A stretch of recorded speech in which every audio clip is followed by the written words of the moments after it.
দর্শক, দেখুন আমার মাথার উপরে যে গাছটি দেখতে পাচ্ছেন, কাঁঠাল গাছ, শত শত কাঁঠাল ধরেছে এবং এই গাছ মালিক জানিয়েছে যে এখান থেকে 100 কাঁঠাল বিক্রি হয়ে গেছে।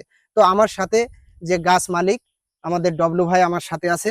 তো ডবলু ভাই, এই যে দেখছি অসংখ্য কাঁঠাল গাছ, এই কাঁঠাল হয়েছে এই গাছটায়।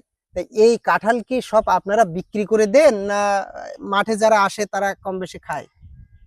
এই কাঁঠাল গাছে যেগুলো কাঁঠাল হয় আপনার, এটা হচ্ছে গিয়ে গ্রাম মানুষ আছে, পাবলিক আছে, জনগণ আছে, সব ভেঙি পাকলি খায়, যার ইচ্ছে মতন বললি তারা নিয়ে যায়। যদি এখান থেকে কেউ কাঁঠাল পাড়ে, তাহলে কোনো আপনাদের দিক থেকে কোনো সমস্যা কি না? আমাদের কোনো আপিলই নেই। মানে যে যার ইচ্ছা মাঠে আসে, পাকা থাকলে পেড়ে খাবে। পেড়ে খাবে। আর কেউ যদি বলে ভাই এক পিস কাঁঠাল দেন, তোমার মনের মতন তুমি পেড়ে নিয়ে যাও।